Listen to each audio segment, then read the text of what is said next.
Welcome to Higher Ed Live, the live weekly web show all about the world of higher education. I am your host, Seth Odell. Thank you guys so much for joining us. Higher Ed Live, we're all about digital development, professional empowerment, coming to you live from the campus of Southern New Hampshire University. So thank you to them for having us today. Thank you guys for tuning in for a very special episode. It's our first time at our new time slot, Thursdays, 4 p.m. You know it because you're watching, but those other people don't. So get out there and tweet and let them know. But in the meantime, thank you to our wonderful sponsors that make Higher Ed Live as magical as it is. Higher Ed Live is sponsored by Integral, the creators of the Schools app on Facebook. Be sure to check out their webinar series about how they can help you leverage Facebook to increase yield and retention. That happens this Wednesday, every Wednesday. We sent a link out right now. You saw it in Twitter. Go ahead and jump on that if you are interested. But they are not alone. Big thank you goes out to Omni Update, the leading web content management system CMS provider for higher education. The company's web CMS OU campus, it's secure, scalable, with great tools and features, deployment flexibility, and an awesome user community. In fact, it was the highest ranked CMS in the customer satisfaction 2010 EduGuru survey. So guys, if you need a CMS, you know what you're doing. You're checking out OmniUpdate.com because that is one heck of a team, and Higher Ed is lucky to have them. And finally, Higher Ed Live is sponsored by SCVNGR, a Google-funded mobile game about going places, doing challenges, and earning points. If you want to know some of the cool things that they do, check out an interview we're sending a link out to now with what Babson College is doing, how they use SCVNGR campus-wide, and the results they're having. So you'll have to check that out. And guys, if you don't know already, today we are talking about location-based services, Geo-Social nonsense, what's the future of location-based services, and our guest, who I'll bring on in just a moment, is none other than Jeffrey Kirchick from SCVNGR, our sponsor. I know, let me say right now, Higher Ed Live, 100% editorial control each and every day, always. But at the same time, we can't keep bright minds off this show. I saw Jeff give a presentation at Higher Ed Web, and I said, I have to have you on the show to talk about it. So just so you guys know, no collusion, no backdoor politics. This was my call, and you're going to see why when you see what Jeff has to say. It's a really amazing snapshot. It's actually not about SCVNGR, it's about the industry and location as a whole, and I think it's time we kind of think differently. I had Jeff on the show a while back, and it was great, but I think it's time for round two because a lot of things have changed. And again, we'll bring him on in just a minute. But first, we start every show with a little something I like to call the Weekly Five. 5 stories from around the world of higher education that are worth noting, reading, promising yourself, I'll go back and check that out. You know, it's just worth checking out in general. So let's go right into what they are. It's actually not 5 this week. Number one, we're all talking about it. You know, Penn State fired their president and their coach over a very serious abuse scandal. This is a really hard topic to talk about, and there's a lot going on here. So, in all honesty, how do you sum something like this up? You know, I think there's 2 things. One, on a snapshot of Higher Ed alone. I have to say that my camera's going crazy. I don't know if anybody else is seeing that. That is definitely absurd. Is anyone else having a strobe light thing going on right now? Yeah? Okay, stand by, guys. We're going to fix this right now because I am not in a disco club. I'm actually not. So let's highlight your tweets for 1 second. Let me try to pull this up and figure out if, in fact, I am still in a disco club. And the answer is, I'm still in a disco club. Okay, guys, bear with me for 1 more second as I figure out why the heck I'm in a disco club. Jeff, stand by too. You guys, don't go anywhere. Don't go anywhere. That's not what you're going to do. What you're going to do right now is you're going to hang out with me and wait, and you're going to listen to my beautiful voice talk while I figure out why the heck I am strobing so crazily. All right, guys, stand by. We'll be back in just 1 moment.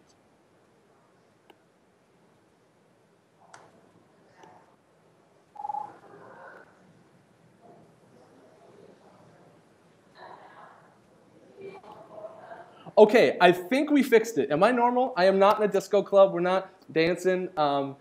Okay, we're good, right? I think we're good. Thank you for bearing with us. It's live show. Live shows, things happen.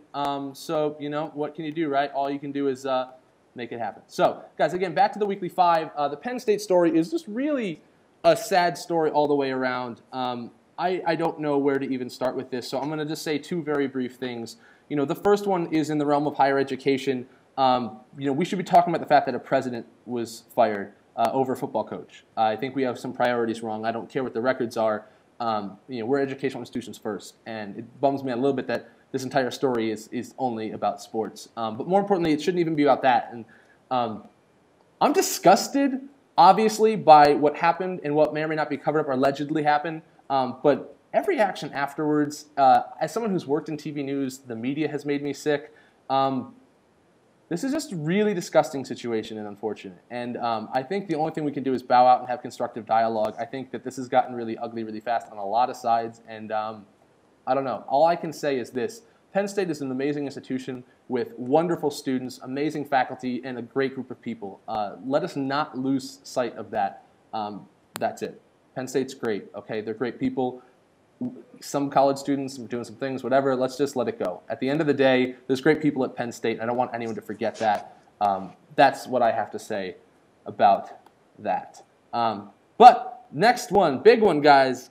Google Plus has been the story of higher education all week. People talking about what's going on with Google Plus. What should we be doing? Well, I just wrote a post, and it's so fresh. I don't even have a picture of it right now. It's over at HigherEdLive.com. I'm going to take it, but it says what Google Plus really means for higher education. And let me just sum it up in the briefest form that I possibly can. Everybody's looking at Google Plus and saying, what does this mean for marketing? How can I go and use this and tell my story? How can I push this out farther? Google Plus is not about marketing, not in the way we think about it today. And if we approach Google Plus like Facebook, we're going to have some serious problems. So if you have a chance, read the post. It's all about why I think the real story behind Google Plus is Google Apps. You guys have watched HigherEdLive. You know that for over a year now I've told you, watch Google Apps for education. They are making moves. They're making things happen. This was the move. They have 60 of the top 100 schools signed up using Google Apps for education. Now every single one of them gets priority version of Google Plus, which can include pre-built circles for students coming in. Google Plus is for students. It's not for marketing. It's for student success, student experience. It can do unbelievable things. Google is going to change education. And people are sitting back thinking, oh, this is just another product they're offering. Watch. Okay, Facebook got big because college students adopted it. Google's going to get this big because they're going to have institutions adopt it and put it on to their students. 60 of the top 100 schools have every single one of their students using a Google-based email, using Google Docs, using Google products, and now they're going to be using Google Circles and having an amazing experience. So my question is, and this is the one Google wants us to ask, is if you don't have Google Apps for education, what the heck are we going to do? Because there's a clear social layer being layered on top of education, and those of us that aren't Google Apps customers aren't going to be able to add it. So I think what to watch here, yeah, go ahead, put your profile up or your page up, go ahead, put some stuff out. But guys, Google Apps for education just took a massive step forward in revolutionizing the way not only that we learn, but that we communicate, connect around the knowledge that we share. It's pretty amazing stuff.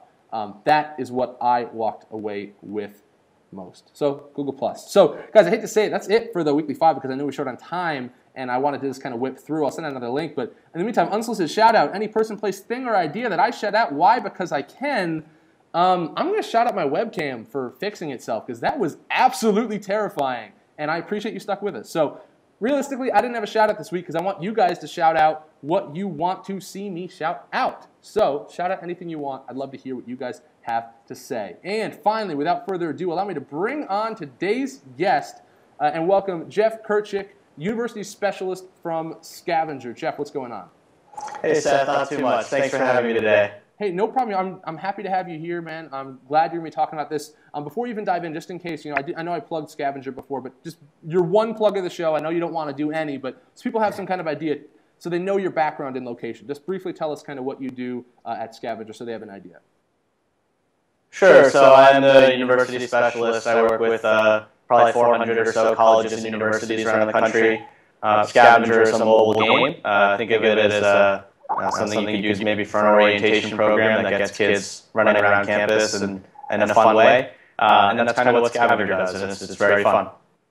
Very cool. I heard we had some audio echo problems. I think it's fixed, so let me know, guys. I'm apologizing already. Guys, live shows, live issues. This stuff, I guess it happens. So what are you going to do, right? Bear with us. Stick with us. I appreciate it. So, Jeff, okay, now I'm going to pull up, just the slide I saw when I came to your presentation because you sent this over. You gave a presentation at HigherEdWeb 2 weeks ago called, Geo-Social Nonsense, essentially in the future of location-based services. I wanted you to share this because this was such an interesting conversation that you were having, and I really wanted to share this information. I don't know, where do we even start? What would you say, where has Geo-Social gone wrong? Where can we dive into this? Yeah, sure. So it's called Geo-Social Nonsense, partially as an attention grabber. I knew that the corporate track might not be the most popular at the HigherEdWeb conference, but also because I do think that a lot of the way we look at Geo-Social has been nonsense. We really look at it the wrong way, kind of in a narrow and conventional way. It's kind of a fad the way that we've looked at it, and it's been evolving a lot over the past year, for sure. So my job at Scavenger is certainly to work with schools and to get them excited about Scavenger. But another part of my job is to kind of be an expert in this space. And as someone who has really been paying very close attention to the location space, there's been a lot of shifting going on over the past year. And unfortunately, I guess a lot of it you don't see because, well, let's say when Facebook makes changes, well, you see that because everyone's complaining about it. They're writing on their Facebook wall about how much they hate Mark Zuckerberg. But to understand what's going on in the location space, you either have to be a diehard TechCrunch reader or working at a place like Scavenger, I guess. And so I guess what today will be about, and that presentation certainly is about, is some evolution that's been taking place in the world of Geo-Social.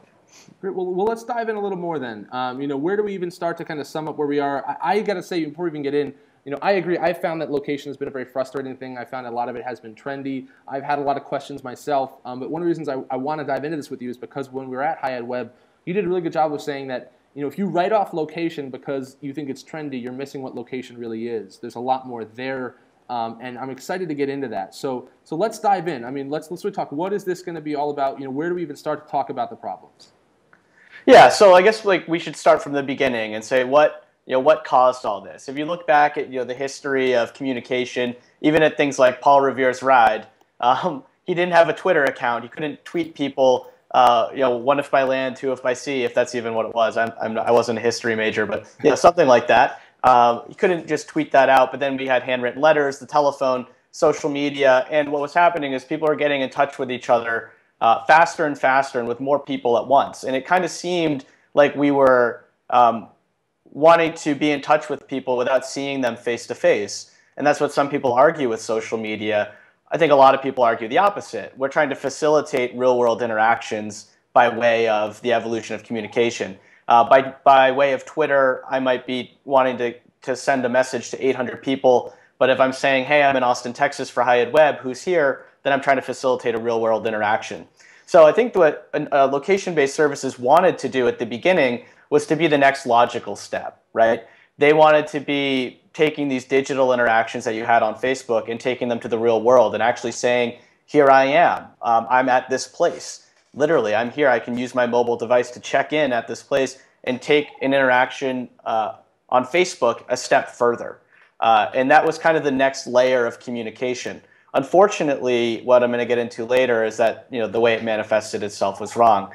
But what we were left with was a bunch of players in this quote-unquote space who were all about that. Yeah, and that's one really thing I had to jump into. When location came out, I totally remember when Foursquare was getting big and people were talking about it. It was like share where you are so you can then have a real-life interaction with a friend.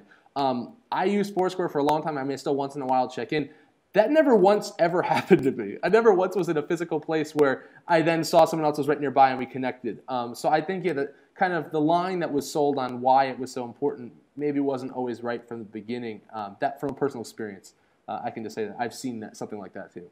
Right, and they certainly started out strong. There were a lot of key partnerships that were formed at the very beginning and throughout the process. Really, Foursquare had a huge partnership with Pepsi. Scavenger has an ongoing partnership with Coca-Cola. The Gap and Facebook Places, when Facebook Places existed, and several other partnerships were out there. There was even a lot of money that was poured into this space. And I think whatever you might be showing is even outdated because Foursquare raised a $50 million round. It's my fault, it's outdated. But they raised a $50 million round recently at a $500 million valuation, which is astonishing. A lot of money that was invested in this space. So everything did start out extremely promising, and there was a lot of faith from venture capitalists and the like in location-based services. You would expect that this would lead to great results. But the most recent trends, and I guess the most recent numbers, have really not supported that. I know I came on at the beginning of the year, a few months after Forrester research noted that only 4% of people were using location-based services like Foursquare and Gowalla. And let's talk about that for just a quick second. 4%. Yeah. I mean, because I think that's a number that, this is something I have actually not heard before this presentation from you, that they said 4% of people are using them. That's pretty crazy. So sorry, I mean, continue. I didn't mean to interrupt, but that number to me was pretty surprising. Yeah, so 4%. And the interesting thing is that over the past year, that hasn't changed very much. Pew Internet Research just came out with statistics in August that said 5%. And back in January or February when I was on the show, I know that I'd come on and said all these things. You know, and some people didn't necessarily buy it because I was from Scavenger or whatever the reasons were. But the numbers speak for themselves. The numbers haven't changed very much. People really aren't using these things very much. And what I think I said at HigherEdWeb is that it might be the result of very good PR firms or whatnot, but there's a lot more bark than bite. You hear a lot about these things, but in reality, you can't show me a great case study of someone who's done one. And even the ones you do see that are supposed to be good, they really aren't.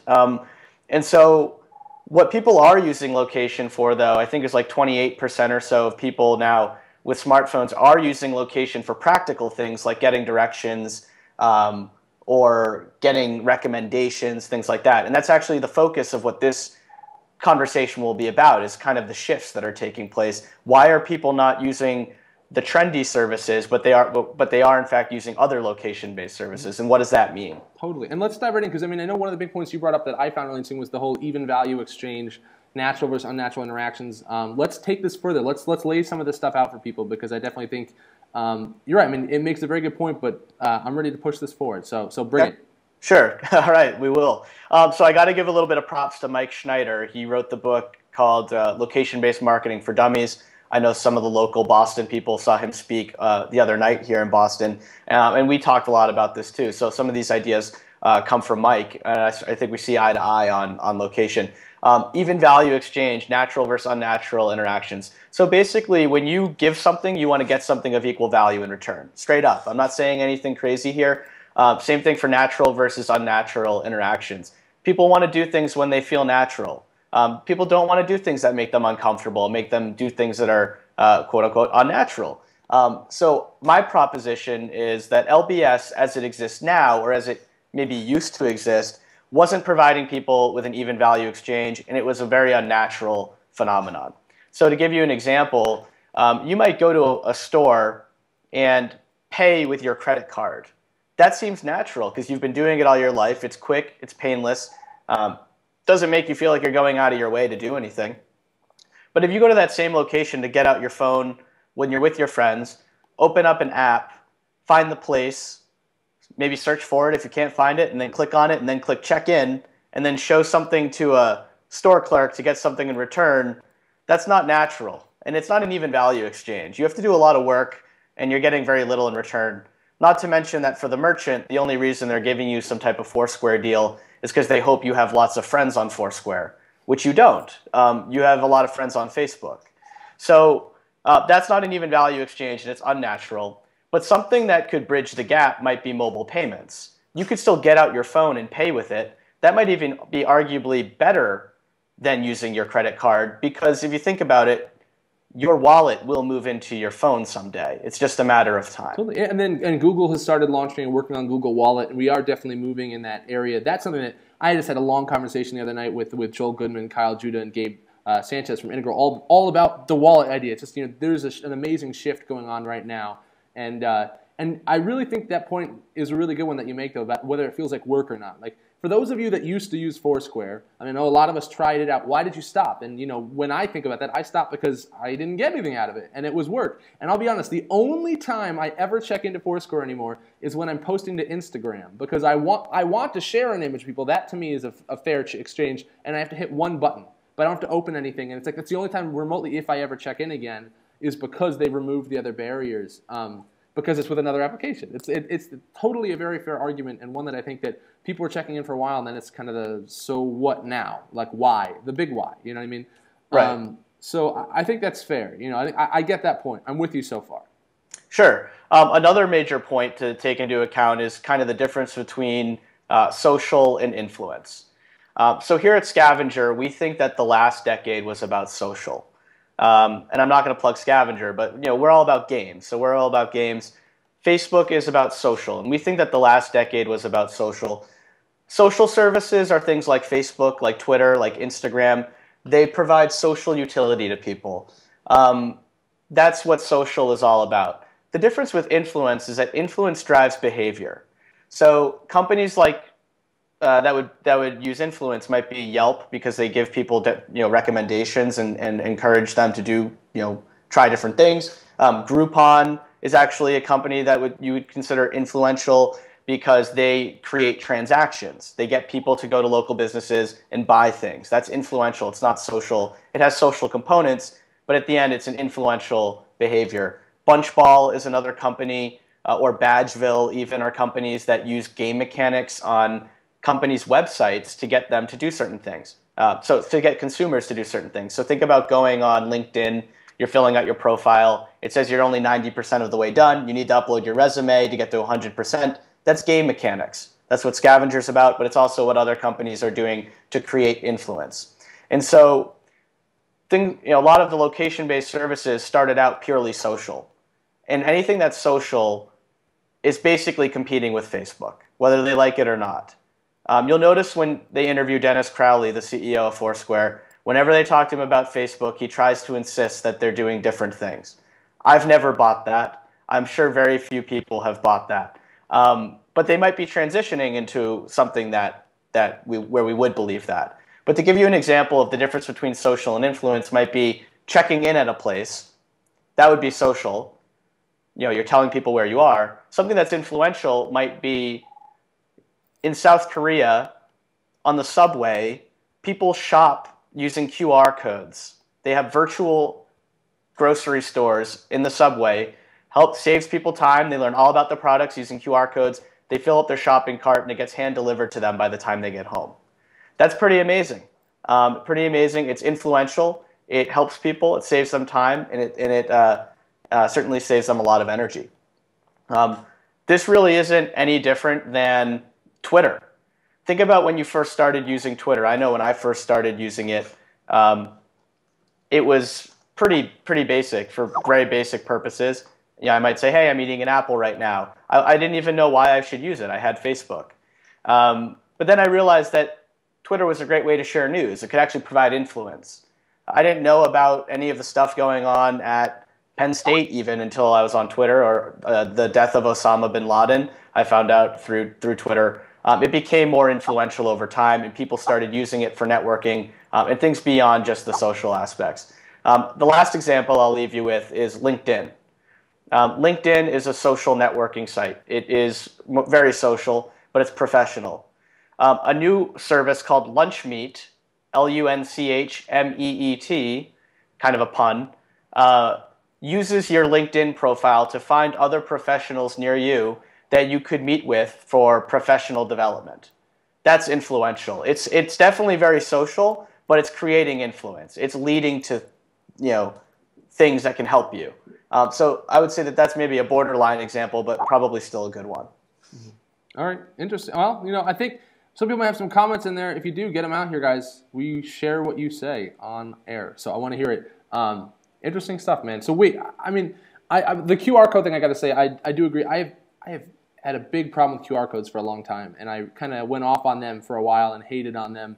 But then I kind of came to terms with the fact that I think I was hating them because of their poor implementation in the marketplace. That example that you have is actually a really good one of the folks shopping for groceries in the subway. And the idea is that some folks in some cultures don't want to take the time to shop. They're very busy, so they can scan a QR code in a subway, and the food is delivered to their house. I definitely see that as being clear value and being very influential. And that was actually one of the examples to me that kind of sold me that maybe I wasn't totally right on QR codes for location and utilizing it. Because I know I got in a big debate with Michael Feenan about QR codes before and stuff. And the thing is, the tough thing is those are pretty rare examples. There's a lot of stuff in the marketplace now, it seems, that people aren't doing it right or doing it well. So that's the other thing I'm learning in this conversation too with location is to separate people that are doing it right and the potential, making sure those are two separate conversations, sort of, because you can't just judge some of these things based entirely on their service. I don't know. It just seems a lot of this stuff people go off thinking it's cool, and I think that wears off at some point. But let's talk about evolution, because I thought this stuff was cool. I used it. I stopped using it because I stopped thinking it was cool. And with me and everybody else behind us and these changes, some of these companies have started to pivot and change, right? I mean, they're evolving with people's expectations. Absolutely, yeah. So I would have some good things to say about Foursquare, actually. I mean, I think that they've made a pivot in the right direction. Initially, Foursquare started out with a purple logo, and now they have a green ball in their logo. My favorite color is green, so that's one good thing they did. But the other good thing they did was they used to be about checking in, getting badges, and sharing where you are. That was a social service. I think we've probably seen that that wasn't really helping very much for anyone.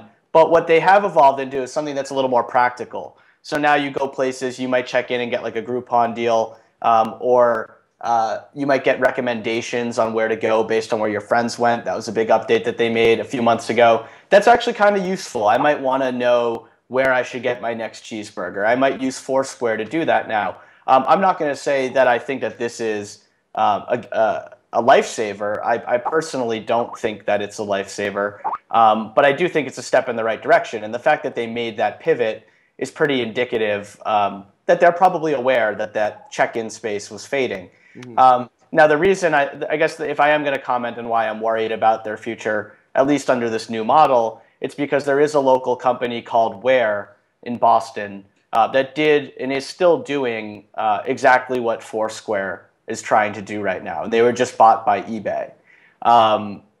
And we haven't really seen them, I guess, get to that next level yet. So that's why, and they've been around for a little while. So that's why I'm a little nervous about what the future might hold for Foursquare. That being said, they've moved in a direction where they've pivoted from social to influential or practical.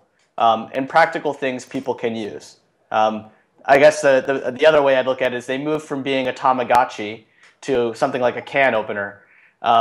So something that might be cool to an elite audience to something that's just objectively useful to a broader audience, which I think is a good thing.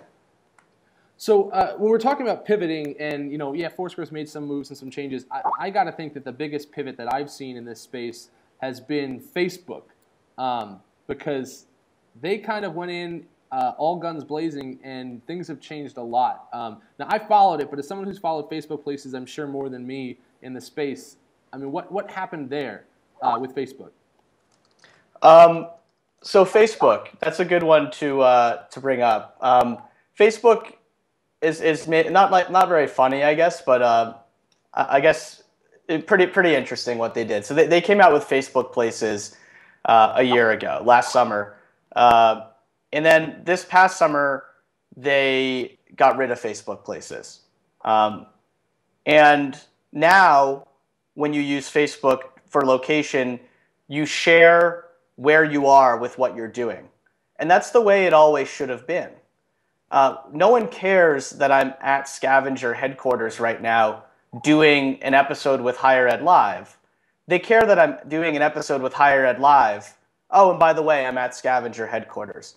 The important piece of information has now come to the front. And Facebook realized that. They realized that this check-in thing wasn't really working. More people were using Facebook to check in than on Foursquare. So a lot of people viewed this as a victory for Foursquare. I was pretty adamant that it wasn't a victory. And if you were to call it a victory, it would be kind of like winning your state's JV basketball tournament or something. It's kind of like winning with a capital W, or winning with a lowercase w, but not a capital W. Long story short, they may have won a war that no one really cared about anymore. So that's, yeah. Okay, bold. I'm not, okay, I'll let you say it. I'll let Twitter's people see, Here's my question. Let's really get into this. People on Twitter are talking. We have some people saying some things about Foursquare on their campus and influence being iffy. And I think this has always been the case since location came out. That people have said they've been waiting to see if Foursquare is a big thing. I've seen some schools get way behind it, and I haven't seen at all any kind of return on marketing. It makes no sense to me to not focus on the majority of your audience as opposed to the small niche amount that uses this, and then they check and nothing happens. So people, I think, from my experience in the industry, are looking at this, looking at location, and they're thinking, where do we go? Do I write this off? Do I just keep looking at it? Do we do something little? This is where I think it gets exciting, though, because I get it. I get the pivot. I see it, the shift. What's next for location? Because I think this is where things change, is that people are thinking about location as checking in. And I think we need to separate checking in and location. I think the best way to do that is if we talk a little bit about what's the future look like? What are some possibilities? Right. What are some innovative new things going on right now that are a little bit different? So let me toss that to you to say some, and I'll jump in if I have some as well. So here's the number one thing I want people to take away from this. I'm seeing a lot of tweets about Foursquare, Scavenger, Facebook, Google, how they're all competing with each other, that they're all social, how maybe people not liking Foursquare is a reason not to like Scavenger. The number one thing people need to take away from this is to think about location more broadly. These things are all different, and location is really anything that you use that requires GPS. Think about it that way. The more that you lump them together, the less productive it is. So think about location is really the fabric of everything you do. You're always at a place. And I know I'm not saying anything crazy here, but it's true. You are always at a place, and location is really important. So to give you an idea of why I say think about location more broadly, I use an app called Smart Ride every morning that tells me when and where the bus is coming so that I'm not late for work. That's location. And that's a practical use of location. It helps me every single day to do something that's very simple. There's another app. There's a company called Dub Labs that we work with that creates apps for schools. They on these applications for the schools, they show a campus map, but it uses geolocation to show the students where they are and where their classes are. And I remember, no joke, I'm not even just making this up for the sake of the episode. When I was a freshman, I was running around campus with a map in my hand, apologizing to my professors for being late, and they all didn't care because they were all big lectures anyway. They're like, why are you apologizing? We don't care. But this would have been helpful to have something like this. That's location. That's using GPS to help you find things around you. There's an app called Meet Moi. It's actually a service called Meet Moi. It's pretty creepy. If you're showing them the slide, what's even creepier about it is the little guy that's winking in the middle. That's probably the creepiest thing about it. But it's location-based dating. You can find people nearby for either a quick fling or a relationship. I mean, better to date people near you than people who are far away, I guess. I'm not saying that this is objectively useful for everybody, but it is useful for a subset of people. And I guess to highlight that, you might remember Looped. Looped is based in San Francisco, and they were a big Foursquare competitor several years ago. And Looped has had a self-evolution where their primary user base is gay men in San Francisco. They've basically turned the app into a gay location-based dating service in San Francisco. And that was an evolution that happened naturally. Loop never said, hey, we're changing our business model and this is what we do. That happened on its own. The progression towards something that was more practical happened naturally. They're still checking in and sending messages and stuff, but now there was a certain audience that was geared for, and suddenly it was useful. Level Up, this is kind of a plug for Scavenger because a lot of people don't realize this, but Level Up is a big part of Scavenger. Level Up is a way that you pay on your phones at places with a QR code on your phone, and it has a loyalty program stored into the system. So the more you pay at places, the more money you get back. And everywhere you go, for the first time, you always get a little bit of money to try it out. So it's kind of something that competes with Groupon a little bit, but maybe something that kind of competes with Foursquare, but not in the way that people have been tweeting about us competing with Foursquare. We're not competing with Foursquare as a check-in service. We might be competing with them more in the transaction space, if anything. So that's what people need to get their head around. They're looking at location the wrong way. But when you think about Level Up, that's location. You're using it at places you go to using a unique QR code that's unique to you wherever you go. That's location. And I guess that does take us to the last point, which is QR codes. And I've been pretty sour on some social media trends, but the one trend I will be pretty hot on is QR codes. I agree with you, Seth. They've been incorporated pretty poorly today. I see no reason why an overbearing mother with her teenage rebellious daughter says she's going to the movie theater, why the mom 2 years from now can't say, scan the QR code when you're at the movie theater, right? That way we know she's not out at a party. If you think this sounds far-fetched, check out the app that's called I'm Okay. It makes a game out of kids sharing with their parents where they are and what they're doing. And that exists. It's out there. If you've got kids, check it out. I'm okay. But same thing with like college safety. We've got those draconian, phones that people use for emergencies, but QR codes could be another way to enhance college safety. So I think that this is what location is. Location is a lot more than just Foursquare and Gowalla and Facebook and Scavenger. When we start thinking about it that way, it's so conventional, it's so boring. They get lumped in together. People start looking at them the wrong way. They start thinking they're all the same thing. They're not. So where do we go from here then? I do get the pivots to the things that are going on. I think the QR code point is a good one again to highlight, though, because it's so rare that I've seen implementation that actually maximizes what's available. I see the pivots. I'm not into check-ins. I get location. I get the power of it. There's campus maps coming out, or campus mobile sites coming out right now that have the ability to track buses by GPS and your location and see where you're going. I get that. This is the loaded question. I got to ask to you and everybody else out there then is, if this is where location is heading, where does higher ed go to keep up with it? How do we utilize this? And I don't know, maybe it is focusing less on platform and more on the fundamentals of what it's achieving, obviously. I think that would just make sense. I don't know. I really don't like platform-based campaigns where it's like, we're going to push everyone here for no reason, as opposed to just focusing on what it can achieve. But I don't know, Jeff, what does the future then hold? There's a lot of cool services out there. I like the locations, like the bus stuff, where wallets are going to change. Is this something where, in our industry, these things are going to happen externally, and our personal lives will change with location, the way we interact, and then maybe we'll figure out as marketers in higher ed how we can utilize that? Or, that's kind of where I'm trying to see. Where's the gap? Is there a gap, or can we push ahead right now and kind of do more cool things with this stuff? Yeah, well, I agree with you. I think that there is a rush to kind of use some of these things, and sometimes not in the right way, just for the sake of being an early adopter. That's what I think is a problem. When you look at location, you should look at not like, we need to be on this location-based network service. Kind of like you're like, oh, should we do Facebook or MySpace or like Instagram or Flickr or something? That's not the same with location. It's going to have because it's mobile and mobile is going to move so fast, location is going to move just as fast. And so you can't just lump everything together as if you have to pick one thing. There's just going to be too many things out there. So literally, the way you should look at location is a little unconventionally.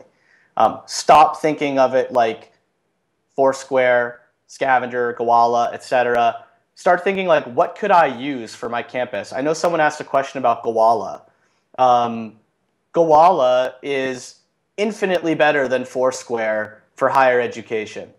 Infinitely, by far, for many reasons. But there's maybe less than 10 schools. There's maybe less than 10 schools that I know that are using Gowalla. Meanwhile, there's thousands that use Foursquare. But if schools were to use Gowalla the right way, it would be amazing. People just are so addicted to what's trendy that they stop looking at what the service actually does. Gowalla made a shift from basically being Foursquare to a travel application, kind of like a user-generated storytelling app. And all the user-driven content that schools could have from Gowalla right now is pretty incredible, but they're just not taking advantage of that. There is a company called Whirl that's out there. That actually it doesn't exist anymore, but there's a school, St. Edward's University, pretty famous story. Their commencement, they had kids share stories on Whirl. So they literally were able to capture digitally all of these stories on Whirl, and that made it onto Mashable and a bunch of other publications. It was a big story because it was cool, it was useful, and it added a whole new layer to what they were trying to do. So think about location unconventionally. Think about, is it too early to look at mobile payments? I don't know. I know West Virginia University has part of their app tells you when and where the bus is coming. So that's pretty useful. Other ways that you can use location to bring people together. Mm-hmm. That should be the question. It should be less about, let's go with like the big shiny objects that are out there, because I need to see first that they're actually providing something. I could not agree more. I will say, one thing I just want to say real quick. We're talking about a lot of specific services out there. People, some like some don't. Guys, higher ed's really big. If you've used any of the services we've named, good, bad, ugly, love, hate, let us know. Send it out. Let's have this dialogue. Because that's one of the things, I want to hear about results. One of the tough things is I totally think with some of these services, we've jumped on some real trends, and we're doing because they're doing it, and they're talking about it at the marketing conference, and we better do it so we can keep up. But get me some results. If you can show me, like I like that Whirl example a lot. I like the idea. You could argue that I think crowdsourced event photography using things like a Posterous blog, that's arguably still location because people are in one place. There's things you can do. Show the results of what you're doing because I want to see. I think that one of the things location is lacking right now, one of the reasons I wanted to try and have this show is we're lacking a real constructive dialogue around what we should be doing and could be doing. I hate being negative on higher ed. Let me say that again. I hate being negative and saying anyone's doing something wrong or different. But there are some areas where I think as an industry we need a little bit of a nudge to think differently, think creative. So if you thought creatively, tell me or tell HigherEdLive. We'll tell people. We'll promote it. I mean, I love that schools are using things to track buses. I love when people are using location to bring people together. But if we're just doing it so we can say we had a campaign based around a platform, if anything, I think that's negative because you're actually detracting your own time and energy. So again, we need a lot of services today. You love them, you hate them, you've used them, you haven't, share it. Let's have a dialogue because this dialogue is hard to find a lot of times. And the part of the problem is people like me who I harped on location a lot for a while because I looked at the surface level mistakes that people are making and I got frustrated, so I just kind of shut down. I put out posts saying, I hate QR codes, they're pointless. And then I get in a huge debate with people and then finally I kind of say, okay, it's about the potential because not everything is here today, and even if the opportunity is here today, there's not always real life examples of people that are using this correctly. So I just want to put that out there and say that I think having a dialogue around this stuff is great to think differently, to think creatively, and then to share our results. And that's one thing I love about higher ed. So I just had that was my little thing. I just did it. That was the thing that I did right there. Right. No, you're right, and it's all about. I think someone tweeted goals before tools. So to be clear, because I think other people are saying that this is very anti-Foursquare, it's more about thinking about how to use the tool the right way. So I know West Virginia University has used Foursquare's API, because they have an open API, to do a lot of interesting and amazing things. They are able to pull in a lot of the data basically from Foursquare onto their campus map online, which is phenomenal. It adds a lot more to their campus map that other schools just do not have. And they can only do that via Foursquare and the audience that they have on Foursquare. However, you would never use Scavenger or Gowalla to find out where to get your next cheeseburger, right? So you shouldn't use Foursquare to build a scavenger hunt. So that's kind of what the point of this is. Schools are doing a lot of these things. I'm not sure why. There's always a lot of buzz behind it. They present at conferences and everything, and I don't want to be negative either, Seth. But I guess I'm just here to say that to think about things a little more unconventionally, and think about what you want to achieve before you go ahead and start playing with the tools. No, totally. I totally hear that, and I appreciate it. And that's why, I said, guys, if you're following the back channel, there is good back and forth going on right now, and I like that. And it's good to highlight, by the way, that if someone's getting great results at something, it might be because they're using their API or they're not. Like, these are the details that I think are lost on the industry right now because we're just kind of glossing over, and we're looking at emerging trends in technology as like a yes or no. That's what I've been running into a lot. It's like either we should or we shouldn't. Either it's awesome or it stinks. Like, either I love it or I hate it. And instead it's like, well, let's talk about what the problem we're trying to solve, what's the goal, and let's talk about how we can utilize this tool to achieve it. And you can get creative ways to do it. So I appreciate having this dialogue because I think location needs it. I really do. So I don't know, Jeff, where do you see things going in the next 5 years? Give me a prediction. Throw it out there. We talked a lot. I mean, I have my thoughts. I'll do my little sound-off thing that I do in just a second. Let me toss it to you. What are your thoughts next 5 years? Sure, yeah. So over the next 5 years, I think location will be ubiquitous with every single thing that you do. You won't even realize that you're using location, but you will be. We're going to move from an era where location was very blatant to where it became very subtle. And where the more subtle it was, the better it was. So checking in was pretty blatant and not useful to everybody. It was useful to an elite population of people who enjoy it. But what is going to become useful is like this whole mobile payments thing or all the other examples I've given. The more subtle the use of location, when you don't even realize you're using it, the better. Like when you go to a place and you check in, you're like, I'm using a location-based service. When you go and pay on your phone, you don't think that because that's not what society tells you. You don't really just remember in the back of your mind that GPS is being used here. And when you're not even realizing that it's happening, it's infinitely more useful. You can't argue that a transaction, a mobile payment is not going to be that important down the road. So I think that these things will become ubiquitous with everything that we do. That's my prediction. People will start to use things in better ways. I had a picture there of a QR code on the subway in Boston, which was ridiculous. I was sitting across the tracks and looking at that and wondering if I was going to have to kill myself to scan the thing, let alone announce to the whole world that I love TD Bank or something. Two things I might not want to do, especially if that ad was for something weird, right? I don't want to be out in public scanning it in front of everyone.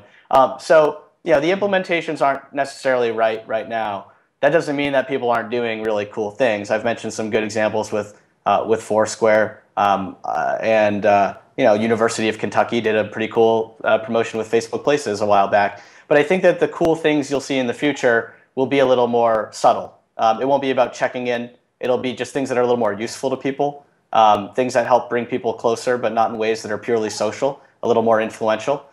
So that's what I think is going to be where we're going next. Yeah, I got to agree. I think it's really exciting, and I appreciate you coming on talking about this stuff because I see things changing a lot, and I don't want people to write off one thing or another. And I see big things. I think near-field communications is going to be huge. Once your wallet gets replaced with your phone, that's going to change things quickly. Now, that's not something where we as an industry have to lead, and that's one of the interesting things about location is that higher ed doesn't have to be at the forefront of all of these emerging trends that we're rarely on the forefront of any of them, to be honest. And especially in the case of location, there's going to be outside companies and marketers that are utilizing a lot of this stuff. But that being said, there's some real problems that we could solve, some simple things. There's no reason why near-field communications couldn't be your new student ID, and you can scan it to get into buildings and do things. There's a lot of opportunity out there, and there are some cool things being done already. I think the real thing is we have to follow it very closely because location is going to disappear on the surface. You're going to stop seeing these one-off applications, I think, and one-off products that are only location, and it's going to be immersed into the things that we do. It's going to be pretty interesting. So, Jeff, unless you have, I'm going to throw it to you for any final thoughts, but I just want to say, thank you for coming on the show because, again, location is largely misunderstood. I think it's ridiculously oversimplified, and it is unfortunately dismissed by a lot of folks because of all those things. So, if nothing else, I appreciate taking the time to break this stuff down, to talk about where we are, where we're going. I saw you give this presentation at HigherEdWeb in Austin, Texas, and I really appreciated it because I think you did a really good job of kind of summing up where we started, where we pivoted, and I think a lot of us missed that. The pivot, that it's no longer just about checking in, it's changing all around us. And to be able to keep up with that and to still think about our constituents, our stakeholders, our students, and then think about how we might be able to apply some of these things to our problems is exciting. But we got to keep up speed. And I'm not going to lie, I like location, but I'm not sure I'm going to be checking TechCrunch every single day for location articles and running things down. Because it's just obviously as a marketer, this is just one of many facets available to me to try and achieve my goals. So stuff like this is really valuable. So appreciate it. No problem. Yeah, I appreciate it. I'll leave you with this one thing. I was speaking at a class at Boston University about a month ago. This is a class that tries to predict future trends. And something they were discussing was the possibility that we'll even have NFC chips in our bodies at some point in the future. Imagine that we'll have NFC chips in our bodies because you won't even need a phone to pay for things. You'll just walk through with stuff and it'll all register. It sounds far-fetched now, and maybe it's not going to happen anytime soon, that idea. But this is a class that uses historical trends to predict future trends, and they were talking a lot about this. I was impressed by it. I don't think it's too far-fetched to think that something like that could happen maybe 50 years from now, who knows. But location really is, at least the idea that there's a college class talking about that shows how important it really is. And so it is important to think about location, even if it's as unconventional as having an NFC chip in your body, as long as it gets us away from a lot of the stuff that we have been fixated on, because even that stuff has been pivoting really fast right now. And I think that's the best place to end the show. Honestly, you're just saying that the future is endless. Opportunities are out there, but we're stuck a couple years behind a little bit. There's been a pivot. I recognize it. I appreciate you coming on the show and sharing it. And I'm excited. So Jeff, thank you so much for coming on HigherEdLive for the second time, man. I really appreciate it. Thanks, Seth. I appreciate you having me. Anytime. And thank you guys for watching HigherEdLive at our special new time, 4 p.m. on Thursdays, 4 p.m. Eastern time. And thank you guys for watching. What are your thoughts on location? Let me know. Get it out there. I really love the back channel today. You guys did an awesome job. As always, this show is all about you. If you have an idea for a future show, you have something you want to say, you want to be a guest blogger, you tell me what you want, and we'll try to help, because HigherEdLive is all about innovation and education and supporting an ongoing dialogue, because we believe innovation alone cannot sustain without the conversation that goes along with it. So, guys, I hope you can make it next week. We have another great show coming up. This is a big one. Net price calculators. I know it doesn't sound sexy, but believe me, this is an important show with Mark Greenfield and Michael Feenan. I'm going to attempt to bring in our first time with 2 guests at the same time. That would make 3 of us at 4 p.m. Eastern Time. But really, guys, it's incredibly important. Net price calculators are forced upon us to try and let students find out how much an education costs. You would be surprised not only the hurdles, but the massive obstacles and the problems with it. So we're going to talk about what it means for our industry, because it means a lot more than people think. Because it's not just about calculating the cost of a school, it's about calculating the value of an education. And 2 institutions calculating the same way aren't going to always get the same results. It's really weird. It's really interesting. It is like my bizarre story of the year is following the whole net price calculator debacle. I hope you guys can tune in and be there. So, one last time, I'm Seth Odell for HigherEdLive. Thank you guys for tuning in this week and being a part of the episode. I absolutely appreciate it. Until next time, I will see you at HigherEdLive.com.